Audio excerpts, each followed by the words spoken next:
महात्मा बुद्ध एक गांव में ठहरे हुए थे। वे प्रतिदिन शाम को वहां पर सत्संग करते थे। भक्तों की भीड़ होती थी क्योंकि उनके प्रवचनों से जीवन को सही दिशा बोध प्राप्त होता था। बुद्ध की वाणी में गजब का जादू था।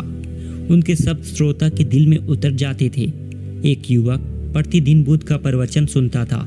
एक दिन जब प्रवचन समाप्त हो गए तो वह बुद्ध के पास गया और बोला, महाराज, मैं काफ़ी दिनों से आपके प्रवचन सुन रहा हूँ, किंतु यहाँ से जाने के बाद मैं अपने गृहस्थ जीवन में वैसा सदाचरण नहीं कर पाता जैसा यहाँ से सुनकर जाता हूँ।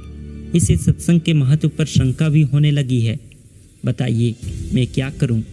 बुद्ध ने युवक को बांस की एक टोकरी देते हुए उसमें पानी भरकर लाने के लिए कहा। युवक टोकरी में जल भरने में असफल रहा। बुद्ध ने यह कार्य निरंतर जारी रखने के लिए कहा। युवक प्रतिदिन टोकरी में जल भरने का प्रयास करता किंतु सफल नहीं हो पाता। कुछ दिनों बाद बुद्ध ने उससे पूछा, इतने दिनों से टोकरी में लगातार जल डालने से क्या टोकरी में कोई फर्क नजर आया? युवक बोला, एक फर्क जरूर नजर आया है। पहले टोकरी के साथ मिट्टी जमा होती थी, अब वह साफ दिखाई देती है।